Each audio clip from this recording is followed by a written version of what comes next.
Story 1. Home Alone. Of the many strange occurrences that I've encountered, this particular incident was the most frightening. Probably because it was the first haunting I've ever experienced in my life. It happened many years ago at my old house.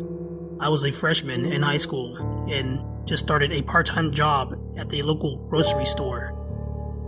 It was during the 4th of July weekend and my family was out of town for the week. Sadly, I couldn't go since I just started the job. Being in retail, I regularly worked all sorts of hours, and since the store remained open 24 hours around the clock, sometimes my shift wouldn't end until midnight. This happened to be on one of those late night shifts. It started out much like an ordinary night where I'd get home, get something to eat, shower, and then played some video games before bed. However, that night was anything but ordinary. My brother and I shared a room. Both beds were next to walls opposite of each other. There was a desk in the middle with 2 windows next to it, separating us. Since I was home alone, his bed was empty that week. Anyway, I didn't get into bed until 2 or 3 that morning. After turning off the lights, I laid there with my eyes closed, attempting to go to sleep. I barely dozed off for what seemed like 10 minutes when I was awakened by a scratch on the wall next to my ear. Not sure what to make of it. I thought maybe it was just old wood creaking or the sound of branches clashing together from the wind outside. I shrugged it off and closed my eyes again. At that moment, the scratching started up again, but this time more pronounced. My eyes instinctively flew open. The sound stopped, but I was fully awake by then. I scanned the room with my limited vision, trying to rationalize the situation in my head, but nothing made sense. As my eyes adjusted to the darkness, I could make out the vague shapes and forms in the room. Everything looked normal until I heard it again. My eyes widened. I held my breath, and my muscles tensed. The beating of my heart ramped up, and the noise was deafening. My mouth and throat turned dry. As hard as I tried, I couldn't swallow the knot stuck in my throat. A sudden chill crept up on me, and goosebumps filled every surface of my body. There was no way it was a dream. No way it was possible.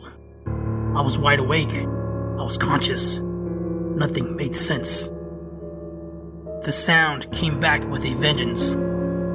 This time, it was as if someone were dragging their hand along the wall, their nails sliding against the bumpy texture, almost reminiscent of a long piece of paper being ripped at a slow and controlled pace.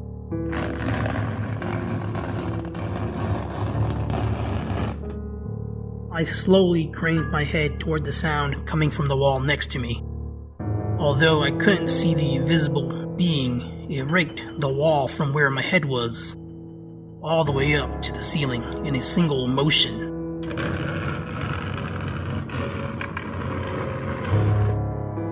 I wanted to get away. I wanted to run, but my body refused to budge. The fear seized me in its grip. At that moment, the sound dragged quickly across the ceiling from my side of the room over to my brother's.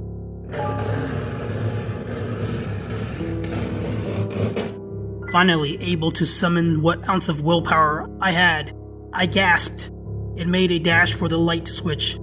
I clumsily stumbled out of bed and fell to the floor, dragging the blanket along.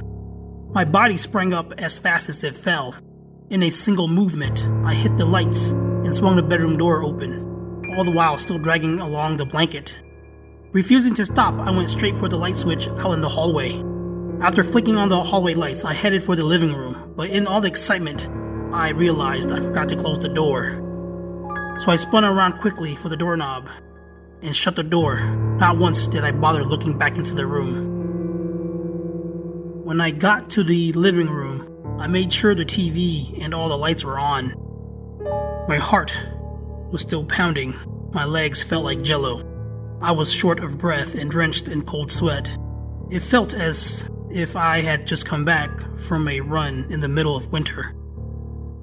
It took a moment, but I was finally able to calm down and regain my composure. I fought to stay up as long as I could, eventually succumbing to exhaustion. I didn't wake up until 9 or 10 later that morning. I camped out in the living room with lights on the rest of the week until my family got back from their vacation. There were other episodes that occurred, but this was the first. I'll save the other stories for another time. It's been years, and we don't live in that house anymore, and I haven't experienced anything that terrifying for some time now. Until this day, I still can't explain why or how those things happened to me at that house. From time to time, I'd still have dreams of being there. Others have come forward with their stories since then. They talked about hearing whispers and vanishing shadows in the corners and such. But still, nothing as frightening as what I've been through. I hope never to run into anything like that ever again. Story 2, Anniversary. This happened over 10 years ago when I just started working for my current company. I remember it as if it were yesterday. This happened on a Friday in the middle of November, and everyone had gone home for the day. I chose to stay late in order to finish a project due the following Monday. Coming in during the weekend wasn't a bad idea, but I had plans with friends and family. Besides, who wants to work on the weekend? As a new employee, I felt like I had a lot to prove, so I volunteered to be a part of all the hottest projects. This was actually the reason why I had to work late that night. Now that I think about it, I may have been a little too ambitious. The only thing I had that morning was a peanut butter and jelly sandwich, but since then, I was swamped with work and I had to skip lunch. I didn't even realize how tired and hungry I was until things started to wind down toward the end of the day. I guess I must have been really focused. My company at the time was a small-scale marketing agency based in an old office building located in the downtown area of a small city.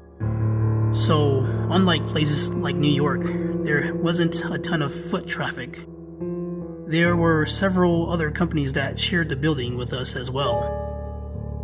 My company was on the 5th floor.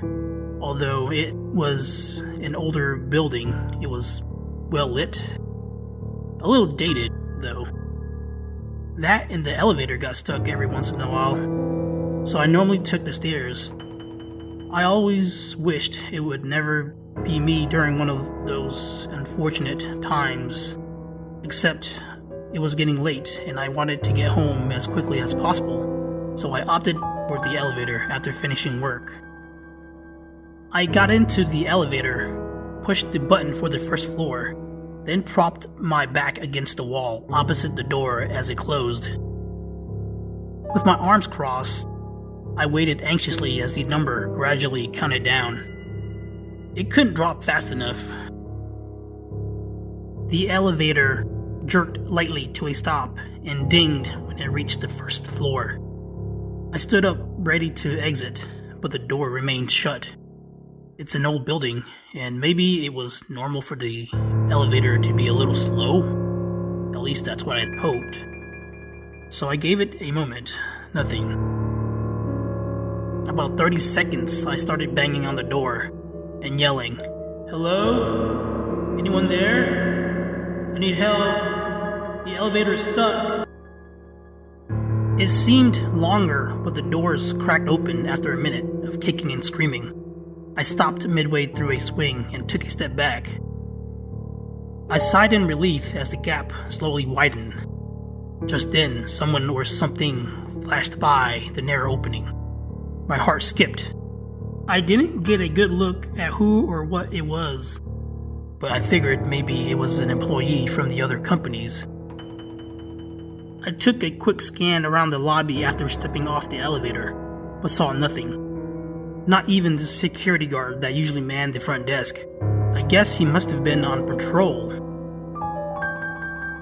The lobby was a big hall that led to the other offices and rooms with an intersecting hallway. At the front was the exit sliding glass door, with the front desk next to it. There was also a wall on the opposite side of the desk with a door leading to the entrance. This was known as a man trap and put there for security purposes. The parking lot can be seen from the front desk through the sliding glass door. I knew it was a cold day, but didn't realize it was raining until I got to the lobby. My desk is located toward the interior of the building, and unless I happened to walk by a window, I had no sense of what the weather was like throughout the day. It was protocol to sign out at the front desk after hours, so that was what I did. I began filling out the sign-out sheet on the clipboard laying on the desk.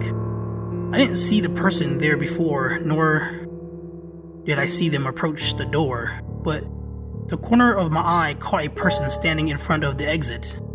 I looked up to get a clearer view of the person. It was a woman that looked to be in her 30s. She was wearing a dress, which I thought was odd since it was cold and rainy outside. I at least had a hooded jacket. The woman outside didn't even have an umbrella. Now, I'm no fashion guru, but there was something totally weird about what she wore. It seemed old-fashioned, probably as old as the office building. Her clothing made her look like she came out of an 80s or 90s movie. She had on a white button-up floral dress with a collar. It had loose-fitting high-cut sleeves a few inches above her elbows. She also had on dark-colored stockings with white heels on. The woman had dark, wavy hair that came down just past her shoulders. She just stood out there in the rain, staring inside. I wasn't sure what her intentions were or if she knew we were closed, but no one can get inside without a keycard. I smiled and greeted her. "Ma'am, I'm sorry, we're closed. You'll have to come back in the morning." She stood there expressionless, almost as if she didn't even notice me. Then she paced back and forth, as if looking for something or someone inside. I looked down for a moment to complete the form, and when I glanced up, she was gone. I laid the clipboard back on the desk, then walked out into the rain toward the parking lot. I looked for her, but saw no one. Strange. She couldn't have gone far, though, because I was right behind her. Maybe that lady was lost and had a mental condition? Whatever the case, I went home and didn't think much about it afterwards. A couple of weeks later, I had some free time and was down in the lobby with a friend. This friend, let's call her Meredith. Meredith and I were looking at pictures they had on the wall there. She's older and had been working in that office building a lot longer than me, so she knew some of the people in the pictures. In one of the group photos was the same woman in the same dress I saw on that rainy night. The year on the bottom of the picture read 1991. I pointed to the woman in the photo. "This lady, I saw her a couple weeks ago." Meredith looked at me confused. "You sure that's her?" "Positive. She even had the same dress." "That's impossible. That lady has been dead for years now." My heart sank, and goosebumps crawled all over me. I was speechless after that. I couldn't believe what I was hearing and what I saw. Meredith said the woman's name was Dorothy. Although she didn't know Dorothy personally, she said she heard from friends who knew her that Dorothy took her own life shortly after that photo was taken. I talked to other friends of mine from work after hearing of Dorothy's tragic story, and some of them confirmed it. They also said other people they knew have had similar experiences at the office, but only in the middle of November, as that is near the anniversary of her death. I've never seen a ghost or experienced anything paranormal until I met Dorothy. Just speaking from my own experience though, she didn't seem angry or malevolent. I admit it was a bit spooky after hearing about her story, but never once did I feel threatened. The old office building was demolished a few years back after that eventful night, and a park was constructed over the area. My company has been relocated to the new office building across the street from the park where I currently work today. I never saw Dorothy again after that, but I hope she found peace wherever she is.